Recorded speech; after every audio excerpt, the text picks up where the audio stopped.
चारों बैठने काम करने के लिए।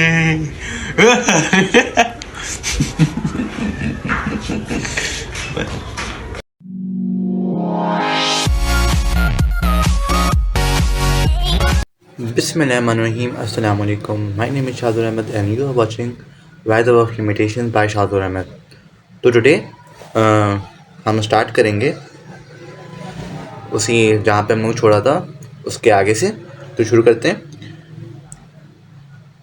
To me, this is comparable to claiming that a builder who has constructed a building out of bricks is himself built of bricks. For that which builds a barrier against sexuality cannot itself be made of sexuality.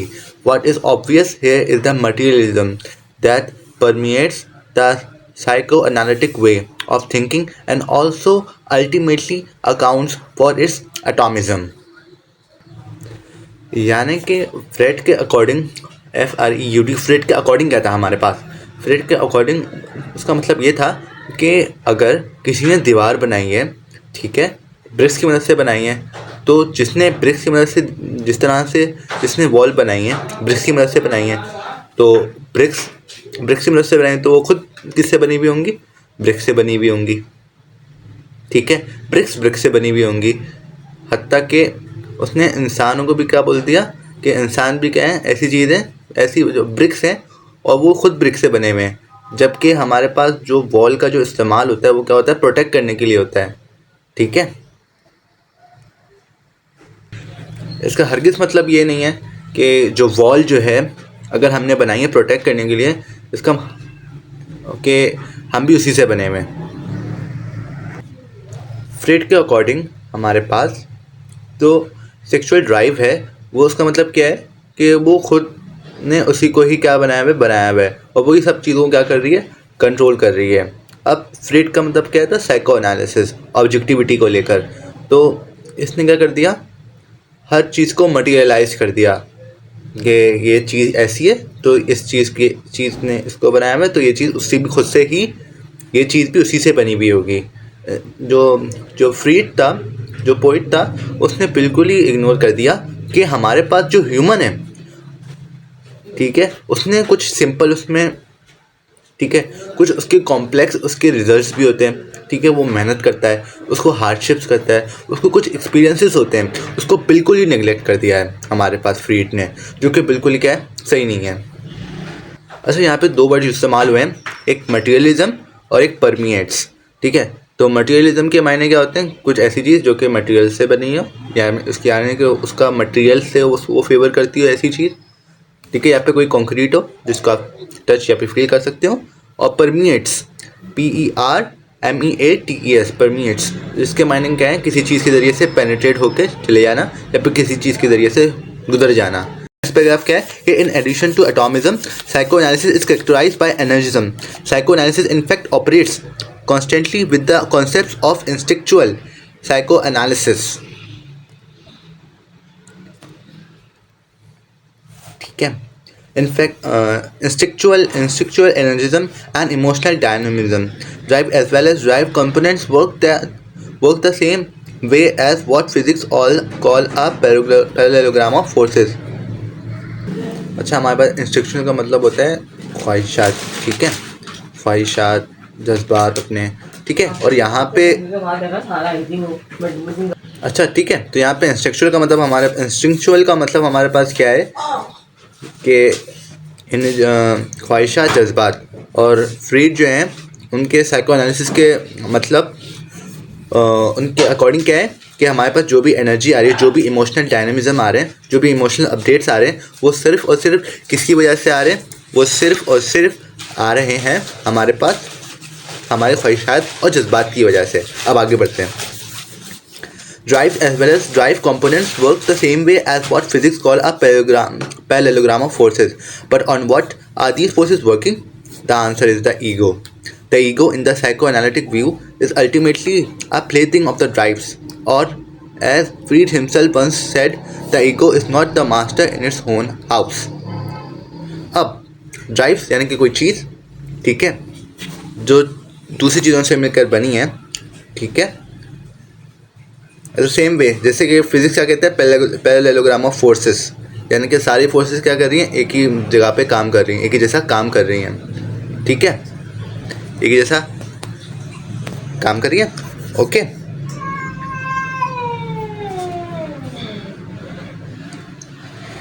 ठीक है, अच्छा, तो ये काम किस पे कर रही हैं, फिर तो क्वेश्चन पूछा है, क्वेश्चन पूछते हैं कि ये काम किस पे कर रही हैं, ऑथर पूछ रहे हैं कि कहते हैं ego, the ego is the in the psychoanalytic view is ultimately a plaything of the drive, कि यानी कि ईगो जो है वो किस पे चलती है, हमारे को जो है ख्वाहिशात पे चलती है। हमारे पास जो ईगो जो गुलाम है किसकी है, ख्वाहिशात की है, ठीक है, ख्वाहिशात की, हमारे जज्बात की है, ठीक है। और उनका जो एक मशहूर कॉल है फ्रीड का कि ईगो जो है ना मास्टर ही नहीं है, अपने खुद के घर की मास्टर नहीं है, ठीक है। अब आगे बढ़ते हैं। अब हमारे पास क्या है, psychoanalytic view. Psychoanalytical phenomena are therefore reduced to drives and instincts and thus seem to be totally determined, such as caused by them being human is priori interpreted by psychoanalysis in terms of being driven. That is also the ultimate interpreted by psychoanalysis in terms of being driven. This is also the ultimate reason why the ego, once it has been dismembered, has to be reconstructed out of the drives. इसमें basically यही बात चल रही है कि हमारे पास जो साइकोलॉजिकल फिनोमिना है उसने इस बात को क्या कर दिया, रिड्यूस कर दिया है, ड्राइव तक महदूद कर दिया है कि हमारे जो इंस्टिंक्ट्स हैं, ड्राइव्स और इंस्टिंक्ट्स तक बस कर दिया है कि thus seem to be totally determined such as cause by them, ठीक है, कि ये इन्हीं से ही बनी हुई हैं, कि इंसान जो है इन्हीं से ही बने हुए हैं, और ये जो इंसान है वो इन्हीं चीज़ों की मदद से क्या हो रहा है, बन रहा है, इसी चीज़ों की मदद से चल रहा है। ईगो जो है इस पर डिपेंड कर रही है, इसी चीज़ें पे जो है ईगो डिपेंड कर रही है। तो हमारे पास psychological phenomena are therefore reduced to drives and instincts and thus seem to be totally determined, such as caused by them. Being human is a priori interpreted by psychoanalysis in terms of being driven. This is also the ultimate reason why the ego, once it has been dismembered, has to be reconstructed out of the drives. तो कहते हैं कि psychological phenomena को ने क्या कर दिया, इंसान को क्या कर दिया, ड्राइव्स तक और इंस्टिंक्ट्स तक क्या कर दिया, महसूस कर दिया, ठीक है, बोल दिया, और ये बस बोल दिया कि यही चीज़ें और ये इन्हीं चीज़ों की क्या है, ये वजह है। हमारे पास जो इंसान है वो क्या चल रहा है, खुद क्या है, इन्हीं ड्राइवर पे चल रहा है और इन्हीं ख्वाहिशात और जज्बात का क्या है, गुलाम है। और यही वजह है कि अगर ईगो क्या कर दिया जाए, अगर ईगो टूट जाए तो उसको उसी तरह से क्या करना चाहिए, ड्राइव करना चाहिए, उसको उसी तरीके से क्या करना चाहिए, तामील करना चाहिए जिस जिस जिस चीज़ से वो बिखर गई है, ठीक है। तो यही चीज़ है हमारे पास, तो उसको उसी तरीके से बनाना चाहिए। अब possess of such an atomistic, energetic and mechanistic concept of man, psychoanalysis sees him in the final analysis as the automaton of a physics apparatus, and that is precisely the point where existential analysis comes in. It pits a different concept of man against the psychoanalytic one. It is not focused on the automaton of a psychic apparatus, but rather on the autonomy of a spiritual existence. Spiritual is used here without any religious connotation, of course, but rather just to indicate that we are dealing with a specifically human phenomenon in contrast to the phenomena that we share with other animals. In other words, the spiritual is what is human in man. जो psychoanalysis है ना, उसने क्या कर दिया, final analysis, उसके according final analysis किया, और उसने क्या बोल दिया, हमारे पास जो atomistic, energistic and mechanistic concept of man दिया साइको एनालिसिस ने, जो इसका फाइनल एनालिसिस को करार दिया, और एक इंसान को रोबोट बोल दिया, ठीक है, रोबोट बोल दिया। और क्या बोला कि बहुत ही, मगर इन्होंने जो कॉन्सेप्ट दिया ना, इसमें बहुत सारे गैप्स हैं। फॉर एग्जांपल स्पिरिचुअल को बिल्कुल ही इन्होंने क्या किया, टाटा बाय बाय कर दिया। तो स्पिरिचुअल का जो वर्ड यूज़ हुआ है ना, वो रिलीजियस के लिए यूज़ नहीं हुआ है, बल्कि इस चीज़ के लिए हुआ है कि स्पिरिचुअल इंसान को क्या करता है, रिफ्लेक्ट करता है, स्पिरिचुअल हमारे पास ये बताते हैं कि असल में इंसान है क्या, और यही चीज़ है जो कि इंसानों को जानवरों से क्या करती है, अलग बनाती है। ठीक है, अब आगे बढ़ते हैं। And thus we become come back to SCHNITZLIRS Sinclair's list of virtues. Just as we could apply the virtue of objectivity to psychoanalysis and that of courage to Adlerian psychology, so it is apt to apply existential analysis the virtue of responsibility. In fact, existential analysis interprets human existence, and indeed being human, ultimately in terms of being responsible.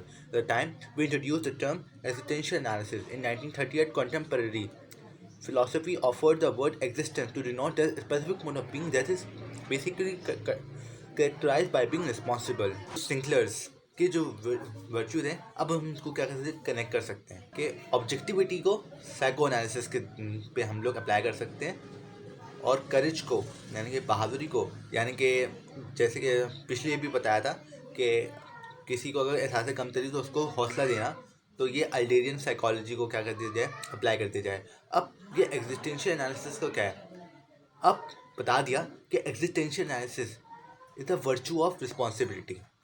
ये responsibility की virtue है। पहले क्या बताया था, 3 virtue हैं, objectivity, करेज और responsibility. अब बता दिया कि अब उनके साथ साथ उनके रिस्पॉन्सिबिलिटी का हम लोगों ने डिस्कस नहीं किया था। तो अब हमारे पास जो अगला चैप्टर आएगा ना वो तो अब हमारे पास जो अगला चैप्टर आएगा ना वो आएगा हमारे पास रिस्पॉन्सिबिलिटी के वर्चू का, जो कि क्या होगा, एग्जिस्टेंशियल एनालिसिस होगा हमारे पास। ठीक है, अच्छा और क्या कहते हैं वो, अब ये एग्जिस्टेंशियल एनालिसिस ना बात करते हैं ह्यूमन के एग्जिस्टेंस पे, कि ह्यूमन का वजूद कैसे आया, ह्यूमन का वजूद क्या है। अगर ह्यूमन का वजूद है तो उसका मतलब अल्टीमेटली उसका मतलब भी क्या है, रिस्पॉन्सिबल होना। ठीक है, at the time we introduce the term existential analysis 1938, तो उस वक्त के जो फिलोसोफर थे उन्होंने फिलोसफी दी कि एग्जिस्टेंस का वर्ड ही इस्तेमाल उस वक्त होता है जब कोई किसी चीज़ का क्या होता है, जिम्मेदार होता है। ठीक है,